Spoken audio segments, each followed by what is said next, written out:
오늘은 원수를 구원하려고 오신 예수님이란 제목으로 말씀을 선고합니다. 우리 예수님이 우리에게 주신 것은 복음인데, 이 복음이라는 단어는 구약에는 안 나옵니다. 신약을 열어보면 바로 예수님께서 사복음서를 우리에게 주셨고, 또 사도행전에도 그 복음을 또 온 천하에 전하라고 하셨고, 또 로마서부터 그 후에 서신에서 계시록까지 보면 복음이 무엇인가를 아주 자세하게 설명을 주셨어요. 그런데 구약에는 복음이라는 단어가 하나도 없는데 과연 예수님과 무슨 관계가 있을까? 복음이라는 직접적인 단어는 없어도 복음의 내용은 창세기부터 말라기까지 너무나 많이 있어요.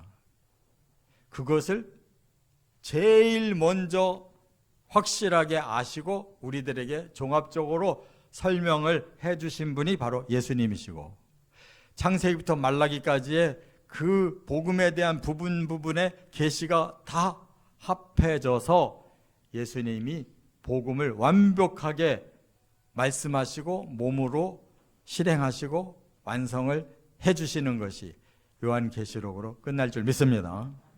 자, 그런데 오늘 본문을 택한 곳이 어디냐면 잠언이에요.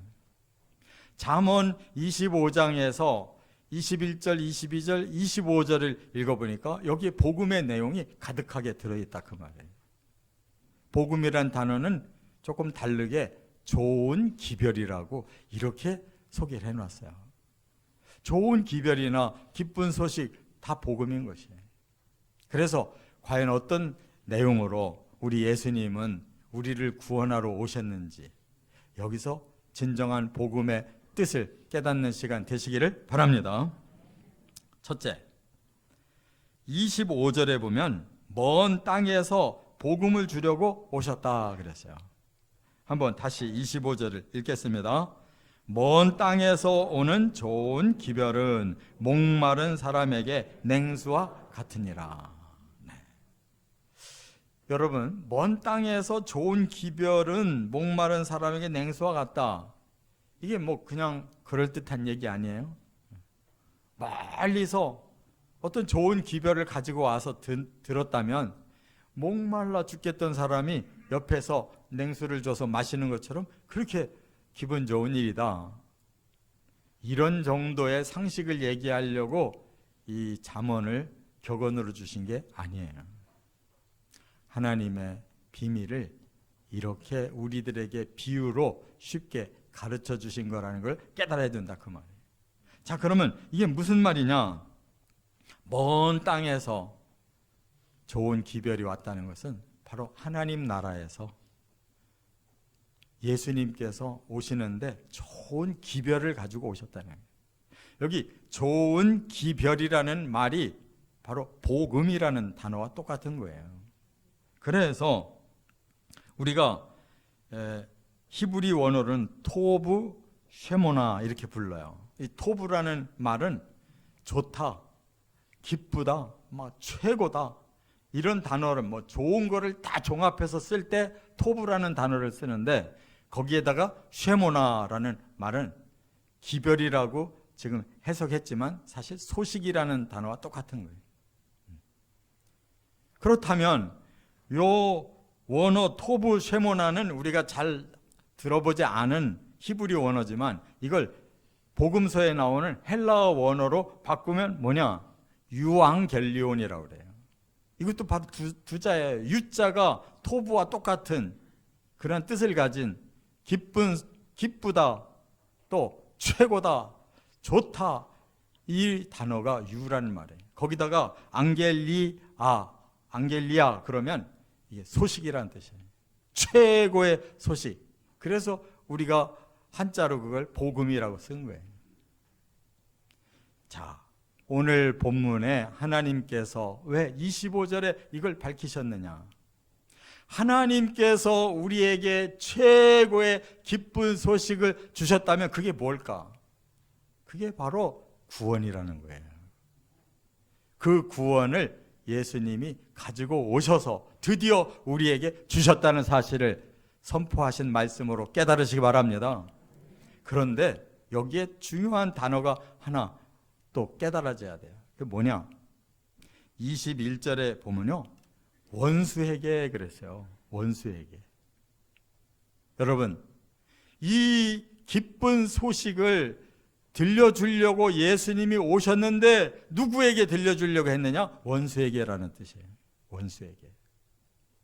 아니, 세상에 그러면 원수가 누굴까?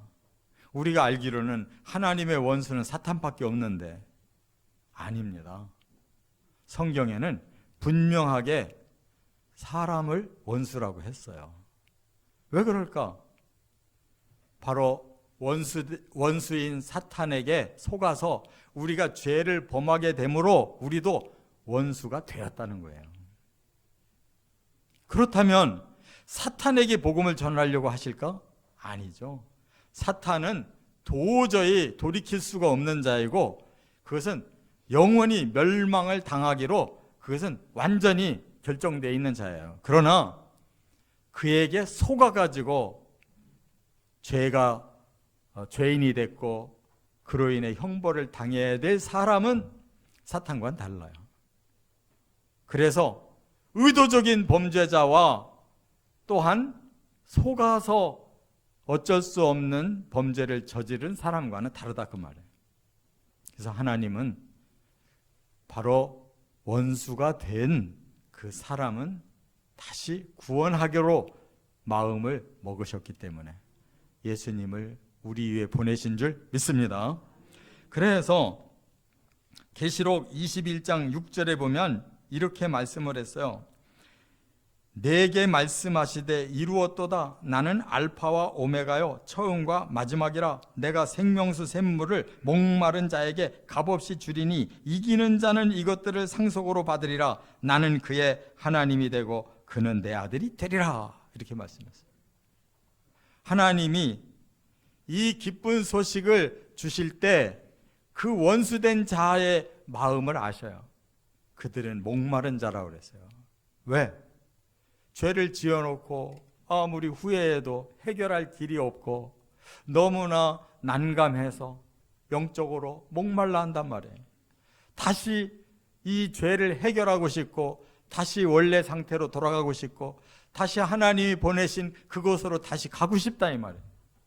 그런데 하나님은 그걸 아시고 알파와 오메가가 되시고 시작과 끝이 되시는 하나님께서 우리 사람을 다시 원상 회복시키시려고 예수 그리스도가 복음을 들고 이 땅에 오셨기에 그분을 맞아들이기만 하면 우리의 영적 갈증, 이 문제 해결되도록 생명을 주신다는 말씀인 줄 깨달으시기 바랍니다. 그렇기 때문에 이 25절 한 절이 복음서인 복음서. 하나님 나라에서 하나님께서 예수님을 통해 좋은 기별, 기쁜 소식, 복음을 보내주셨는데 바로 그것이 필요한 자가 영적으로 목마른 우리 사람들이었고 그걸 믿음으로 받아 먹기만 하면 우리는 시원한 냉수처럼 우리의 영적인 문제가 해결되고 생명이 회복되고 완성된다는 거 믿으시기 바랍니다. 그래서 계시록 22장 16절에 제가 오늘 새벽에도 바로 예수님은 그 어두움을 우리에게서 깨치고 밝은 빛으로 구원을 주는 새벽별이라고 말씀을 했는데 그 다음 17절에 이렇게 말씀했어요.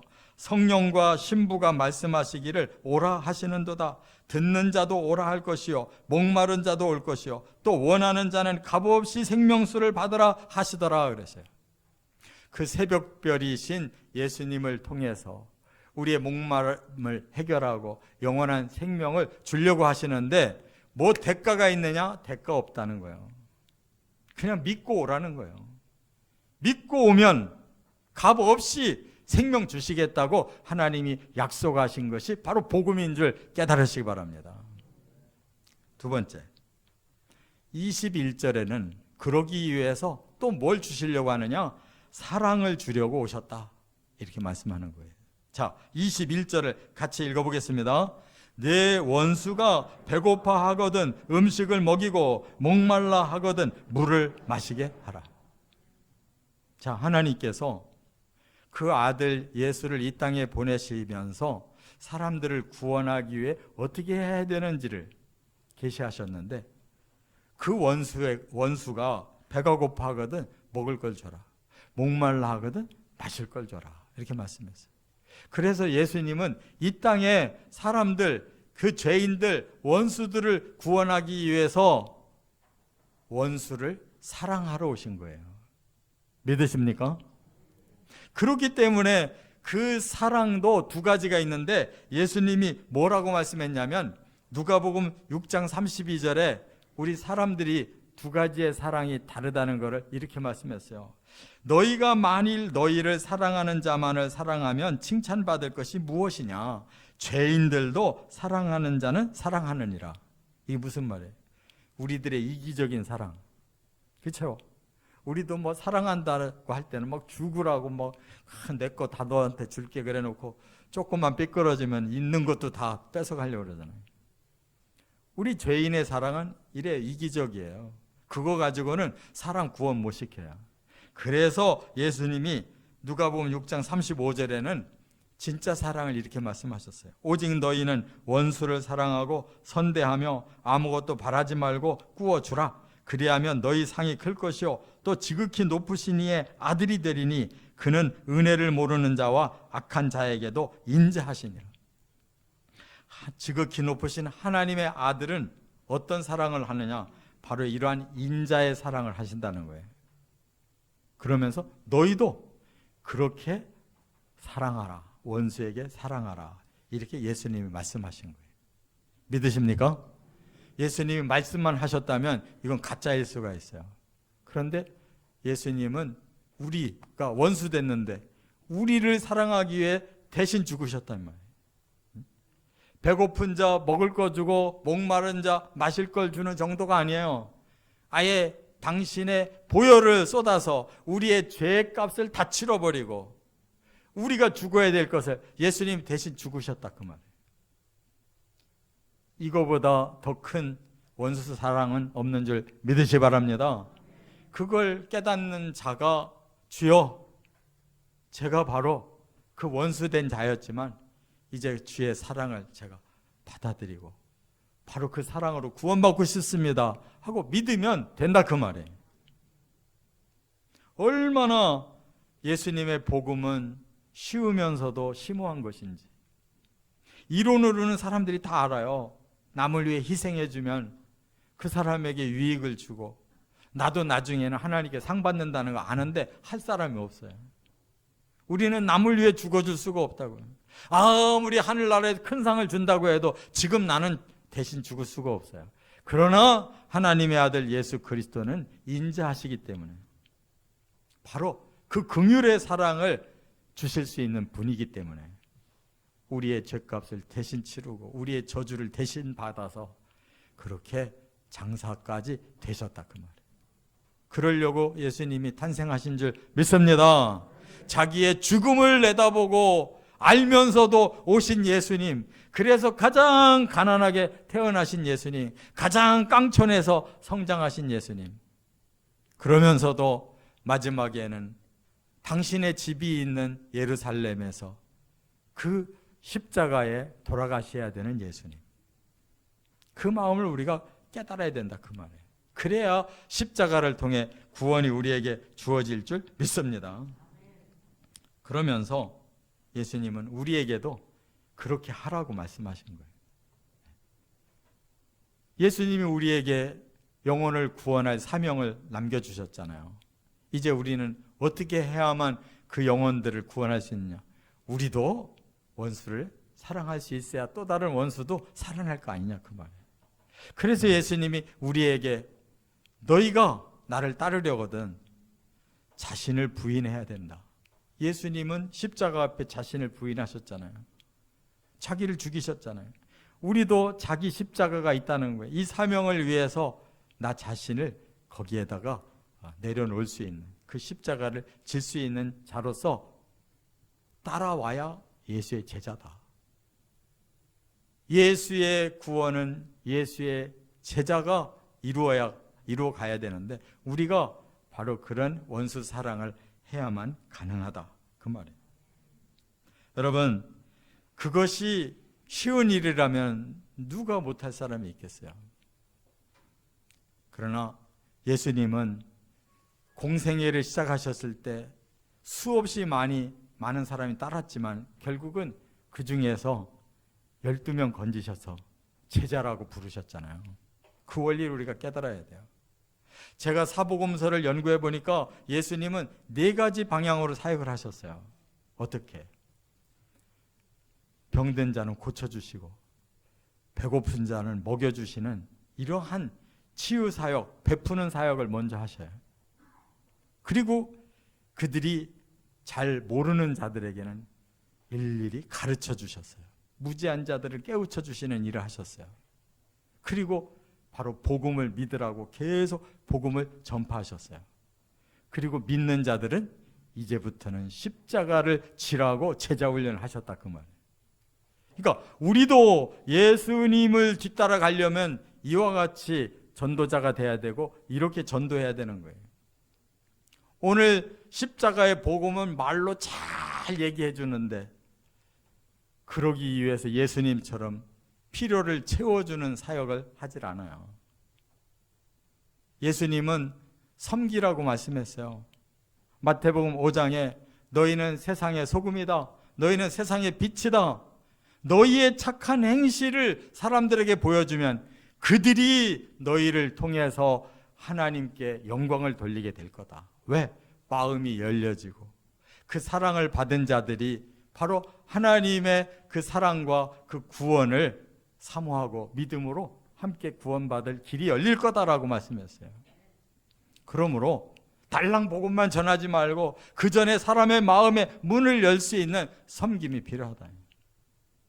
우리가 기적을 내릴 수 없다면 우리 힘으로 주머니를 털어서 필요한 것들을 나눠주고 우리가 병원을 세우고 학교를 세워서 그 사람들을 깨우치고 도와주면서 복음도 들어가야 되는 거예요.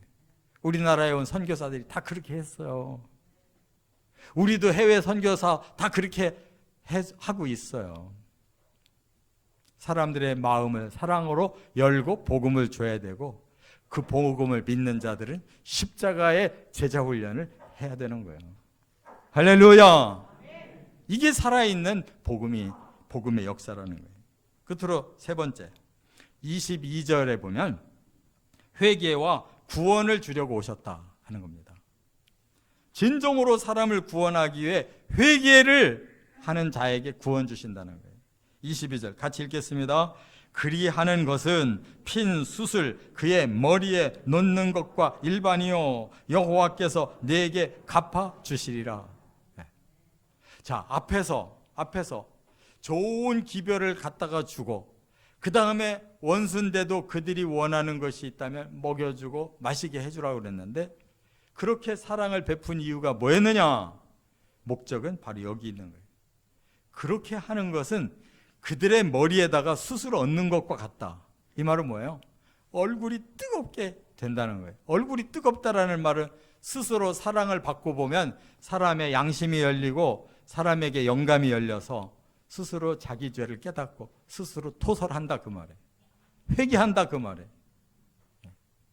이것이 복음의 원리인 거예요. 저와 여러분들이 억지로 믿은 사람 어디 있어요? 십자가의 사랑을 깨닫고 회개하고 믿은 거예요. 믿습니까? 이 복음을 접하면 자연적으로 자기의 마음이 열려서 주의 사랑을 깨닫는 동시에 나는 이런 죄인인데 하나님이 이렇게 나를 용서하셨구나 하는 복음을 우리가 고백하지 않을 수가 없는 거예요. 그렇게 회개만 한다면 조건 없이 다 구원시켜 주신대요. 회개하면 회개하는 것들을 다 용서해 주시겠대요. 이거보다 기쁜 소식이 어디 있냐 말이에요.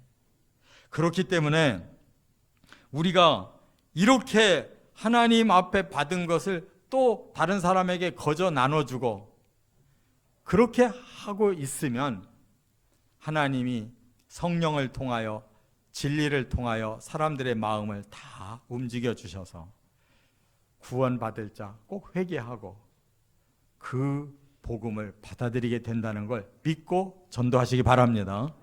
그렇기 때문에 우리는 요한복음 3장 16절의 원리대로 하면 돼요. 하나님이 세상을 이처럼 사랑하사 독생자를 주셨으니 이는 그를 믿는 자마다 멸망치 않고 영생을 얻게 하려 하심이라. 하나님이 그 아들을 세상에 보내신 것은 세상을 심판하려 하심이 아니요 그로 말미암아 세상이 구원을 받게 하려 하심이라. 우리의 마음에 다른 영혼을 구원하고 싶은 마음이 있어야 되는 거예요. 그게 사랑이고, 그러기 위해서 하나님이 독생자까지 내주신 것처럼 우리도 뭔가를 나눠야 된다 이 말이에요. 그러면 저절로 마음이 열려지고 십자가의 은혜를 깨닫게 돼서 우리가 억지로 토설해라 막 다구치지 않아도 자기 스스로 난 이런 죄인입니다라고 무릎 꿇게 돼 있다 이 말이에요. 이 멋진 복음을 우리에게 주신 거 감사하고 전할 수 있는 사명자가 된 거 감사하시기 바랍니다. 이제 마지막 말씀을 전할게요.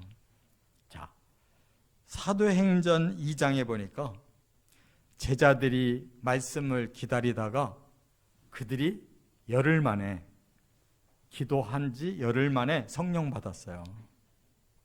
그리고 베드로가 일어나서 바로 이 캐리그마 복음 설교를 쭉 한 거예요. 그 말을 다 들은 사람들의 반응이 뭔지 아세요? 사도행전 2장 38절에 그들이 이 말을 듣고 마음에 찔려 베드로와 다른 사도들에게 물어 이르되 형제들아 우리가 어찌할꼬, 이렇게 마음에 스스로 그들이 고백하기 시작해요. 그때 베드로가 한 말이 뭐냐? 이르되 너희가 회개하여 각각 예수 그리스도의 이름으로 세례를 받고 죄 사함을 받으라. 그리하면 성령의 선물을 받으리라 그랬어요. 지금 제자들은 3년 반 성경 공부하고 따라다니면서 온갖 고생하고, 그리고 마지막에 예수님의 십자가를 다 보고 막 도망도 갔다가 왔다가 이렇게 힘들게 마지막 열흘 기도에 성령 받았는데, 이제는 너희는 그렇지 않다는 거예요. 이 복음이 완성됐으니 이 복음을 들었을 때 마음에 찔림이 오거든 회개만 해라. 그리고 나는 예수 그리스도를 통해서 나는 새로운 사람으로 출발하겠다고 세례만 받아라. 그래야면 바로 성령 온다는 거예요. 얼마나 쉬워요. 제자들처럼 그렇게 오래 쫓아다니면서 이거저거 다 겪고 나서 우리가 예수 믿는 게 아니라 우리는 그냥 예수님의 그 이루어 놓으신 복음을 마음으로 받아들이고 찔리는 것을 회개만 하면 성령까지 즉시 온다는 거예요. 할렐루야. 이 복음을 다 전해서 이 지역에 놀라운 이 복음에 살아나는 역사들이 함께 체험되어지고 하나님께 영광 돌리시기를 주의 이름으로 축원합니다.